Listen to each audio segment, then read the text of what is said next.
Sounds really good.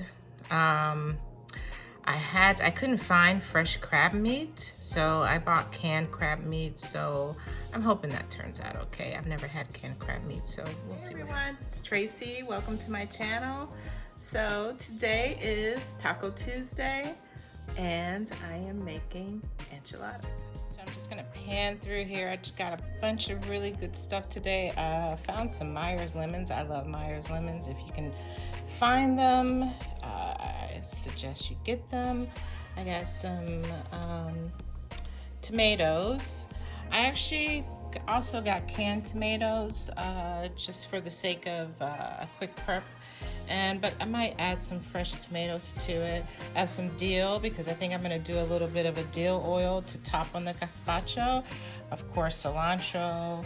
We got our chicken broth. We've got our low carb tortillas, which are, I guess, what does it say? 70 calories. So I guess that's good for tortillas. I don't really know. I don't eat tortillas that often. But we got canned chilies. I know I don't normally do a lot of canned stuff, but today I did. Some stuff was just hard to find today, so it's just easier. I got some canned crab meat because fresh crab meat, can't find it. I think normally, on normal circumstances, it's really hard to find anyway. So got the enchilada sauce. I was gonna make some enchilada sauce. I still made, depending on the amount of time I have left. White onions. We got our limes, green onions, our slaw mix, our jalapenos, our canned tomatoes, a Mexican style cheese mix. I always get this. I use fresh lemons, but then sometimes I pour a little bit of this in my water too, and I'll use it for something like for a marinade. Sometimes you don't want to waste all your really fresh lemons. Got some heavy cream, yes, and canned garlic, sour cream, red onions, some chives, and some butter, and also shallots. So we'll see how all the, and a green pepper. We'll see how all these ingredients come together. So we've got all our ingredients together for our enchiladas, gazpacho, and Mexican slaw.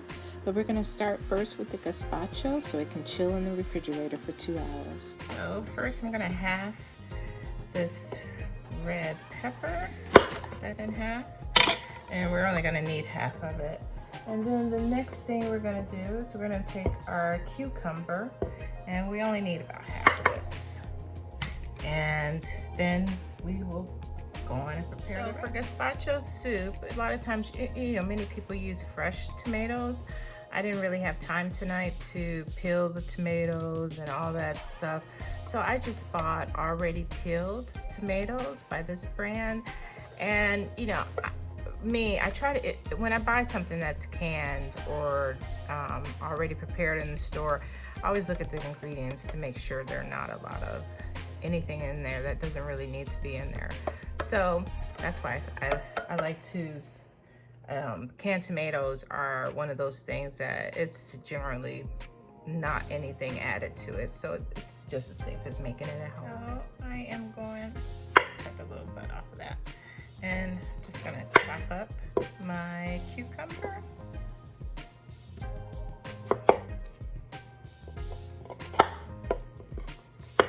Just give it a rough chop. And then I'm gonna cut out this little section of the red pepper. And that pretty much removes most of the seeds actually. And then I'm just gonna take this out. I might leave a couple of the seeds in, not too many, because my mom doesn't like spicy, which is one reason why I'm leaving out jalapeno. Is whenever I cook with jalapeno, even if I try to remove as many of the seeds as possible, she can still taste the heat. So I am just maybe a couple of the red pepper seeds to add a little spice, but not make it hot. So I'm just gonna rough chop that, and then I'm gonna add that to food processor. Add some red onion.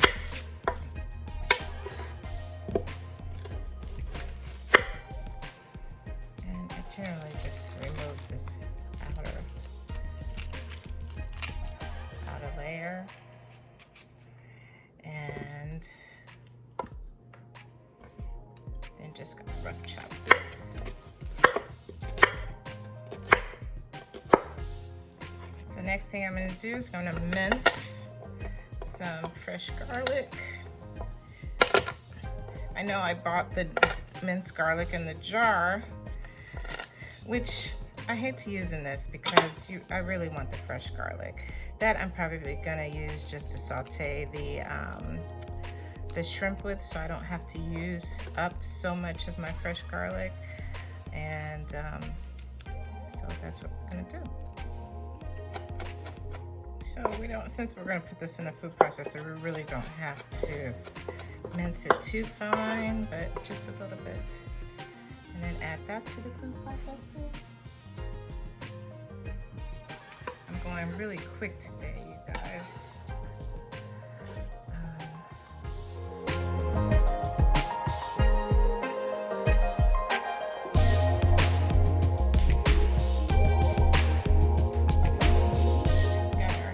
Tomatoes that are whole and they're skinned, so we're gonna add this mixture to the food processor.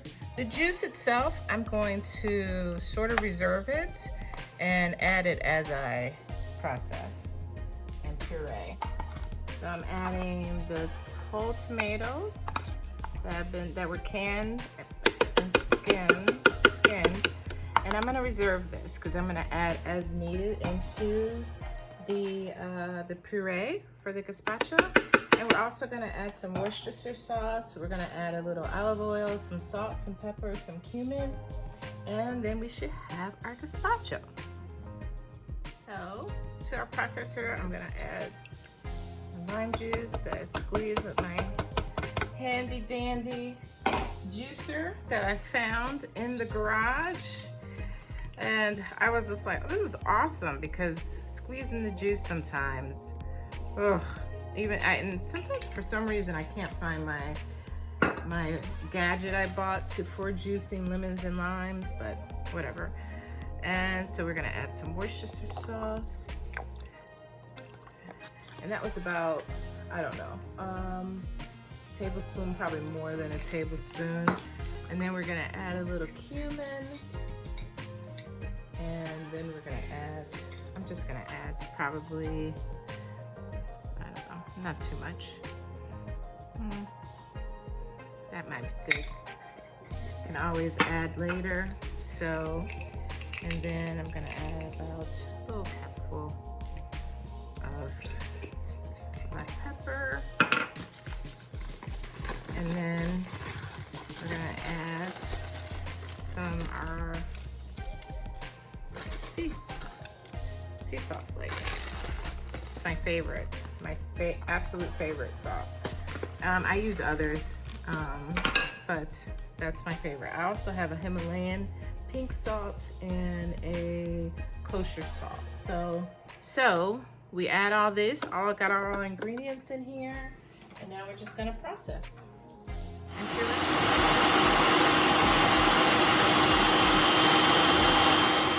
Now I think I'm gonna puree it just a little bit more to make it a little bit smoother. And then maybe I'll add a couple ice cubes to get it chilled, but I don't wanna dilute the flavor too much, but I'm gonna hurry up and put this in the refrigerator so it can sit for at least an hour. Here I decided to add some cilantro and some onion powder.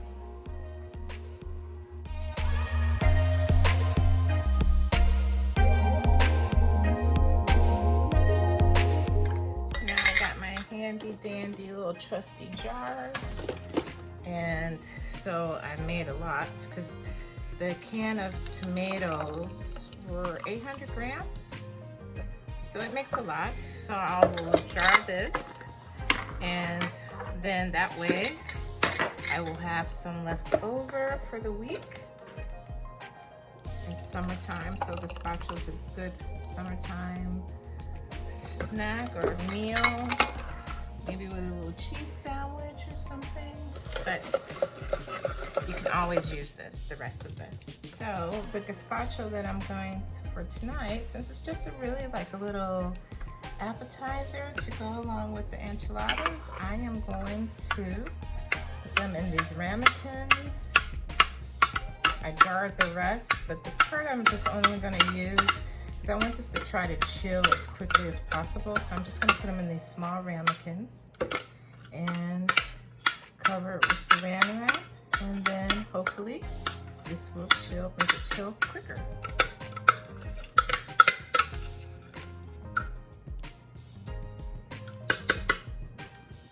So now I'm going to cover these with plastic wrap and let it sit in the refrigerator. Ideally, you should let the gazpacho sit for 2 hours or more.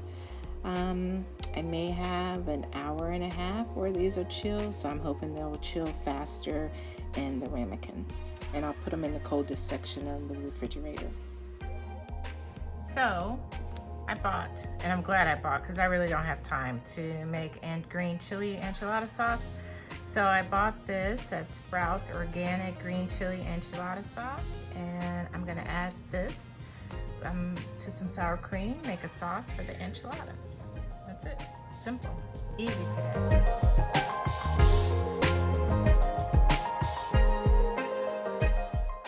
So I blended the enchilada sauce with the sour cream, and we have our sauce ready for our enchiladas. So next I am going to peel and devein our large wild shrimp and have those ready to go into the enchiladas. So our canned crab meat, I let it soak in a little bit of lemon juice for approximately 10 minutes and then drained it, and then we have all of our seafood prepped.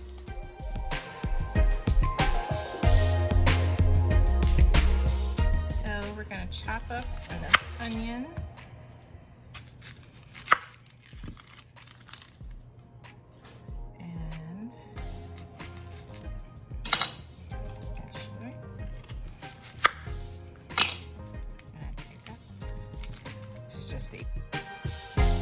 So we're going to chop up and dice our onion and saute in a pan with about approximately a tablespoon of olive oil and a little butter, and saute until translucent. And after that, we'll take it off the fire and add our prawns and our crab meat and cheese.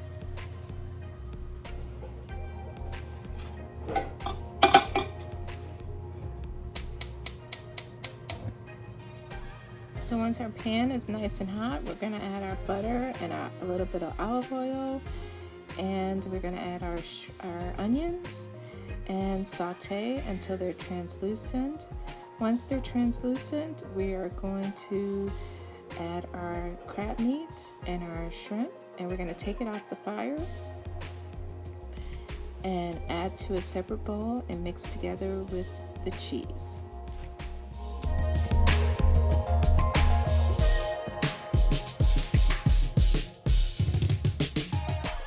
So we're going to mix the crab meat, the shrimp, and the cheese all together. We're going to heat our tortillas up, and then we're ready to roll.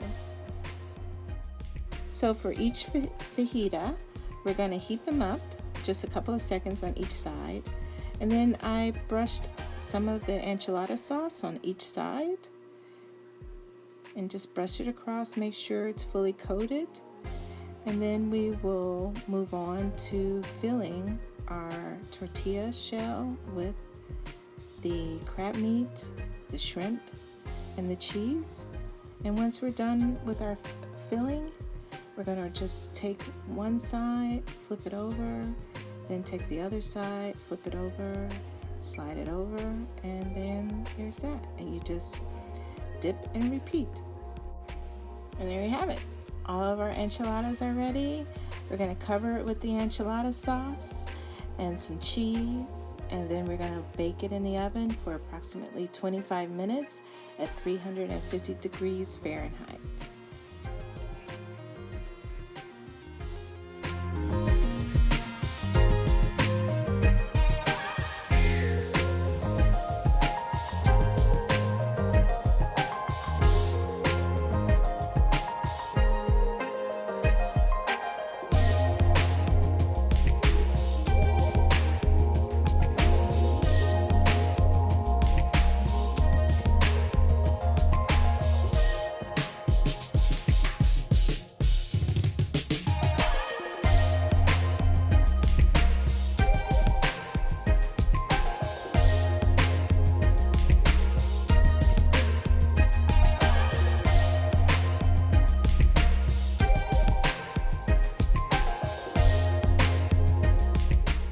With our enchiladas baking in the oven for 25 minutes, now we're going to prepare our Mexican slaw. And I bought a bag of mixed cabbage, mixed coleslaw, and I'm just going to add to that slices of red onion. You want to slice as thin as possible. You don't want to chop the onion. You want to leave them, or you do what you prefer. But I thought the presentation on the red onion sliced looks pretty nice. And since I'm not going to use all of this in the Mexican slaw, I jarred the rest of it and I may pickle it later in the week.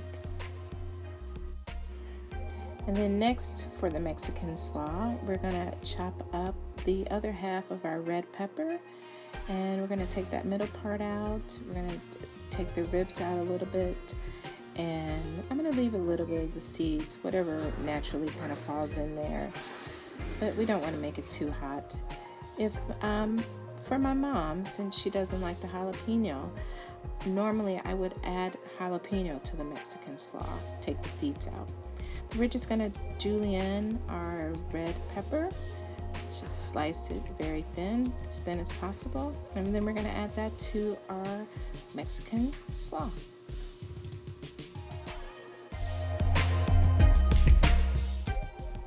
Then we're just going to take a bunch of cilantro, chop it up, dice it up real nice and fine, and add that to the Mexican slaw.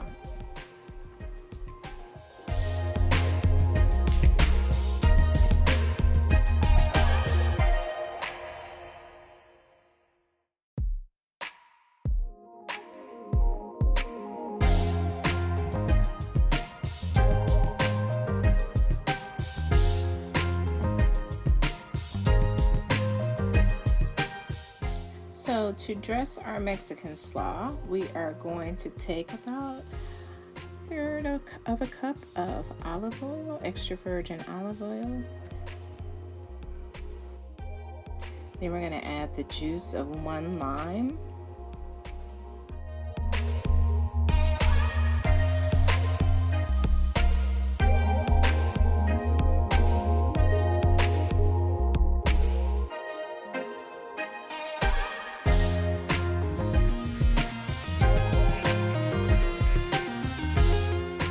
Next, we're going to mince some garlic.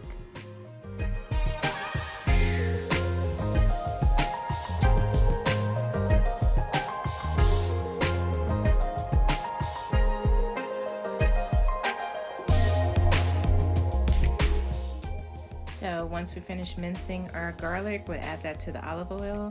And then to that, we're going to add a little bit of oregano, some sea salt, some black pepper, and we're going to finish it off with a little bit of cumin.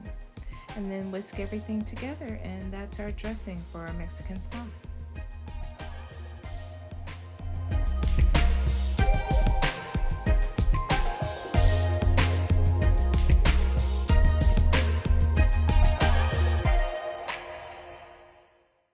And then next we're going to roll on to our avocado. I'm just going to simply slice avocado, salt it a little bit. I'm not going to do guacamole today, but of course, gotta have avocado. I eat avocado every single day, so can't live without it.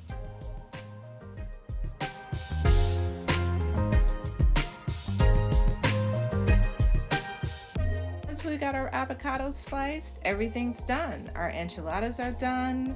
They're delicious, they smell good, they're cheesy, and we have our slaw that will serve it alongside it, and our gazpacho for our appetizer. And being the herb oil girl that I am, of course I had to make a cilantro oil. And there you have it, Taco Tuesdays with enchiladas. Oh, and by the way, I did find out what the origin of Taco Tuesday. So there's a little bit of history behind Taco Tuesday, and it probably, as far as I can see, it dates back to 1933, where it was used for a advertisement special in the El Paso Herald restaurant. Another restaurant in 1973, I believe it was, he actually trademarked the phrase Taco Tuesday, and every now and then actually sends out cease and desist orders to other restaurants that use the phrase. But then also it was used in 1982 in Rapid City, South Dakota. So Taco Tuesday has been around for a very, very long time. I still don't know who started it. There seems to be a couple of stories that claim, oh, it was started here, no, it was started there, but then it really dates back to way back when. All I know is now, modern day, 2020, we enjoy Taco Tuesday, and whoever started it, just shout out to them. So, a little history lesson to go with our Taco Tuesday. So thanks for watching, but before you go, let me introduce to you Travel Chic 340. It's my brand new blog. It's my first ever blog. It's my baby right now. And on my blog, we're going to talk about cooking, eating, living, style, life. And there's this particular series that we're going to also take all of these elements and apply it to people of a certain age, those of us that have reached a certain status in life, so to speak, and how we incorporate food and traveling and how we eat and how we style and how we take care of ourselves for self-care, how we do all of that to remain youthful and vibrant and glowing. I think you'll enjoy it. So remember, check out TravelChic340.com. Sign up for the newsletter to stay up to date with the new releases. And as usual, I appreciate you. Thank you for watching. And remember to hit like and subscribe. And I'll see you in the next video.